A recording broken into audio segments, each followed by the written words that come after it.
Quarantine life is basically over with at this point, and you may be thinking about headed back out on the town here pretty soon. Well, for that hot date that you have this weekend, you're not going to go into this unprepared, right? You're going to grab your Manscaped bag, you're going to jump in the shower, get yourself all cleaned up, maybe trim up the beard and the goatee, and other areas, and you're going to get ready for a nice evening. Don't be unprepared though, and forget that extra layer of protection that you may end up needing later on. Well, just like your fantasy drafts, it's the same thing. Make sure you're prepared and make sure you have that extra layer of protection, because quite honestly, do all of us really trust ourselves that much? So make sure you hit that like button, because we're going to talk about how you can prepare to have a great draft for fantasy football in 2020.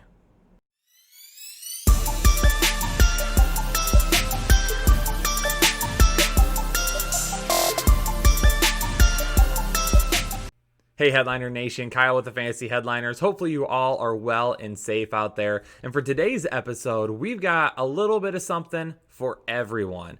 In this episode of the Fantasy Headliners, we are going to dive into what you can do to prepare for your draft.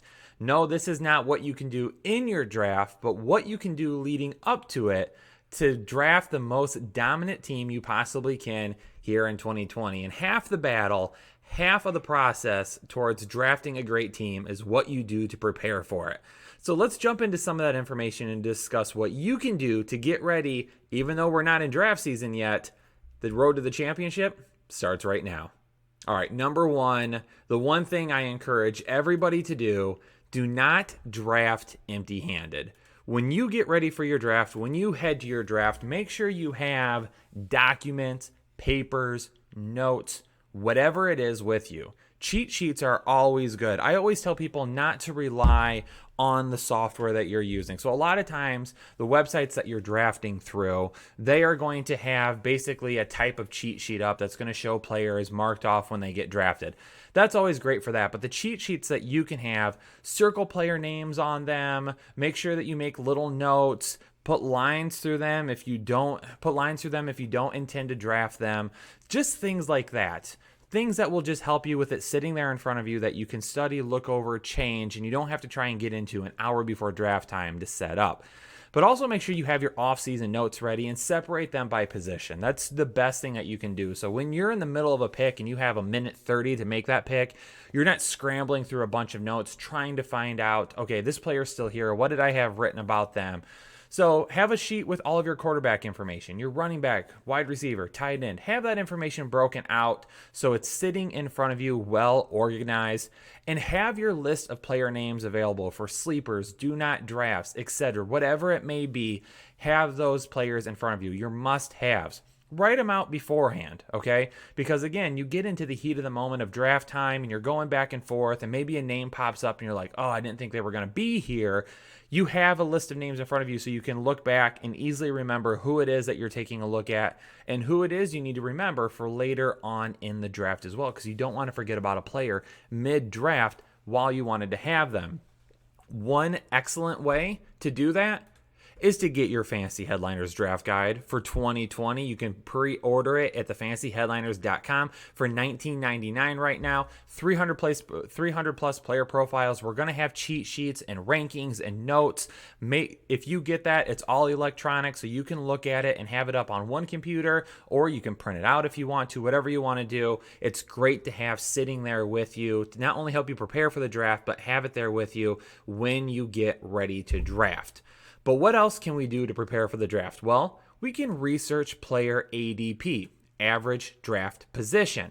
Find data from multiple points if you can though, okay? So don't always just determine the ADP from the site that you're using, whether you use Yahoo or whether you use ESPN or CBS or whatever it may be. Don't just rely on the ADP data from that website, because it's always going to show that when you're going through the draft room. But find a way to pull ADP from multiple websites at a time. Fantasy Pros does that. We're trying to put that in our draft guide as well, where you can look at that ADP and kind of see that and see where players are currently going. So have that information readily available to you. And what you're going to do, you're not going to live or die by this information. So you're not going to look at this ADP and say, oh yeah, this is absolutely where guys are going. The reason you want to have this ADP is to get kind of a broad overview of what the community thinks about a certain player, so then you can determine how early you may need to take that player. Never wait till a player's ADP to try and grab them, because the majority of the time they're going to go before that. So then at that point, you need to determine if there's a player that you really like, do you need to go a round earlier than that? Do you need to go 2 rounds earlier than that? Because if you do that, then you might need to change your thought process for other guys that you thought were going to be available in the rounds that you need to take a sleeper in. So it's always a good idea to have a gauge going into your draft of what certain ADP looks like for multiple platforms, so you can prepare yourself to make sure that you're taking the guys that you want early, so you're not getting sniped from them and then you miss out on them. So research some of that player ADP. It's really, really good information to take a look at. Again, we're not living and dying by it, but it gives us kind of an area to take a look at in terms of where do we need to take a player earlier on. Another mistake I see a lot of fantasy owners do is they always look at those top layer statistics. Skip those top layer statistics. This is a huge mistake. It doesn't always paint an entire picture. So a lot of times what I'll see, and I'm going to use Golden Tate is kind of our subject here, an example of what we're talking about. So an owner might say, I've heard a lot about Golden Tate. Kyle did a video on Golden Tate a few weeks ago. He says he likes him. I'm going to go check out his stats real quick. And you go to Pro Football Reference or whatever it may be that you use, and you look up Golden Tate's stats and you see him and you're like, they're okay. They're not that great. But a lot of times maybe you forget that, Golden Tate was suspended for 4 games last year. So at that point, you need to find per game and per snap stats. It's also good to try and find information that tells you where did a player fall in between certain weeks. So for like Golden Tate, because he was suspended the first 4 weeks, take a look at where he performed against other wide receivers from week 5 through 17. That will help you then, again, determine what he actually did. It helps paint a bigger picture for you. Dig deep. That's what a lot of people, that's some of the best feedback we hear about the fantasy headliners here, is we are willing to dig deep and find that information for you. We're not going to do videos where we just toss out player names and say, oh, they rushed for this many yards per attempt, or they had this many yards, or they finished as the RB 13 on the season, or whatever it may be. We really dig deep to find those stats that give you a better picture of what a player may have done and can do moving forward. And that's what you also need to do as well. Have that information to show not just a broad overview of the season as a whole, but what these players can do on a per snap, per touch, per game basis. I had this argument on Twitter the other day with someone else that considers themselves in the fantasy football industry and an analyst, and they don't like Joe Mixon. And really the only stats they came with was just yards per attempt and their overall yards and what they did at the beginning of the season. And I have a lot of deep diving information to back that up. So even when you're out there debating with your friends and stuff too, it's always good to have that deep diving information readily available to you. Another thing that you can do is check depth charts. Depth charts are not something that you can trust very often, because different websites might have different depth chart information, and sometimes the depth charts aren't even really updated until much closer to the season as well. But it's a good idea to at least keep an eye on it and see different things. And the biggest thing is potential running back handcuffs.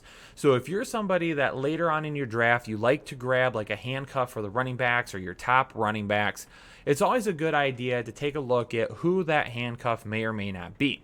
Also, it's a good idea to look at other running backs on the roster that might be a couple of spots behind, but if they're like number 3 on the depth chart, then they're a guy that, again, could end up being valuable that you could grab really, really late, or at least mark later on in your watch list for waivers, because that's somebody that could end up getting looks pretty quickly. Keep checking it throughout the offseason. Again, don't look at it once and then get out of it and then never look at it again. Okay, keep an eye on it as the offseason progresses, because it is going to be updated and changing at every single turn. And again, it is difficult to trust, but at least it helps give you an idea of some names that you should be keeping an eye on. One thing that I always do is I sort player scoring. A majority of the platforms that you play on is going to allow you to sort players by league scoring. And what that does, one of the number one things we always tell you about being ready for a season is know your league scoring.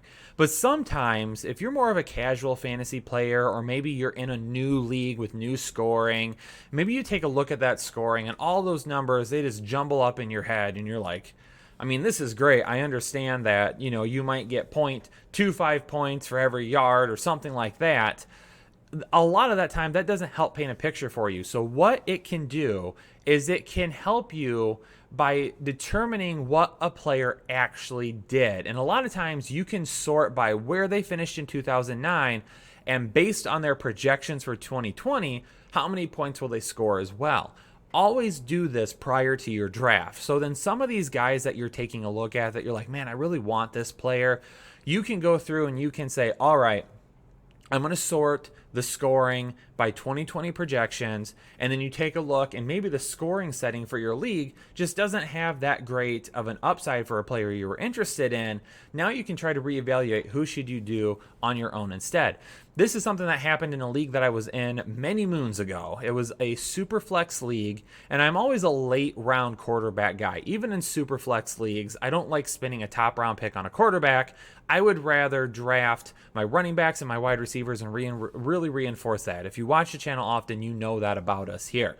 However, for this league, prior to the draft, I decided to go in and check the scoring. I looked at the scoring and I was like, some of this looks like it benefits quarterbacks a little bit more than normal.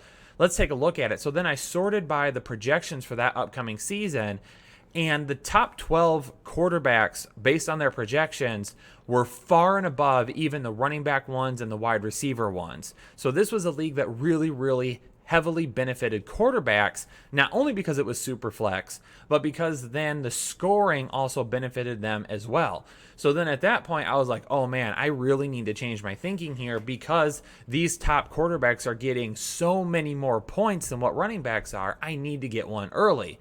And because I did that, and because I was able to show that and see what these guys were scoring, I ended up getting a couple of running backs early while everybody else ended up waiting still. And I did really well that year because I had two locked set quarterbacks that were going to be really good. And I actually drafted a couple of more later on, and I had some trade bait because there were some others who didn't realize what the scoring was going to be like, and they needed to get a quarterback. So I was able to trade them later on for some depth at different positions. So that's always really good for you to do. Sort that scoring for player statistics for the previous year and for the upcoming year, so you can see actually what was scored in terms of points.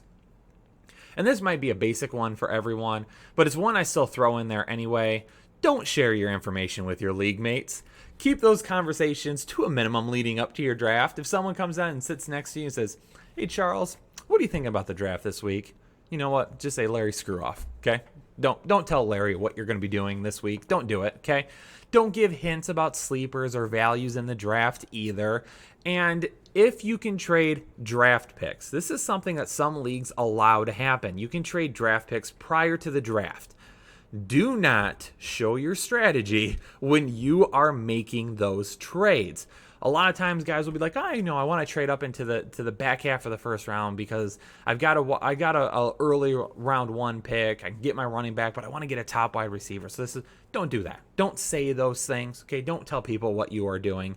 And then also, if you're going to make trades of your picks before a league gets started, before you draft, I always tell people trade back, don't trade up. If the value to trade up is excellent, that's fine. But a majority of the time, I would say 90% of the time that you trade to move up, you're going to end up, you're going to get shafted. Okay. You're not going to get the value that you would need. So I tell people, I would rather trade back. If you're in the third round and there's not a guy there that you absolutely love, trade it for a fourth and a fifth and maybe a later round pick or something like that, swapping a later round pick. So typically I'm not going to trade up. I am only going to end up trading back. But again, the biggest thing there is don't give away your secrets to other people, okay? Even if you and other league mates watch the fantasy headliners, which is awesome. If you do that, that's excellent. Even though we're giving a lot of the same information, you are still making your own decision. So even if we here say we really love a player and you know that your league mate also watches us, and they might just follow blindly and say, oh, yep, Kyle likes him, we're going to run with him. Maybe you don't like him for one reason or another, okay? Don't share that with them, okay? Keep that to yourself. So again, this episode was really just about getting you ready to draft, okay? Not necessarily what you should do in the draft, but what you should do to prepare for the draft, because I think a lot of people forget about that. So hopefully this video was informative and is going to help you prepare for drafts here in 2020. So do me a favor. Number one, if you like the content, hit that like button for me. We always appreciate that. Number two, leave a comment down below because I want to hear what is one of the things that you do to prepare for your draft. And as always, if you're new to the Fantasy Headliners and you haven't subscribed yet, hit that subscribe button, become a part of the Fantasy Headliners, become a part of Headliner Nation today. And if you're new to Headliner Nation, let us know in the comments below so ourselves and everyone from this community can welcome you. Headliner Nation, stay safe, stay healthy. I'll catch you all in the next episode. Have a great day. See you later.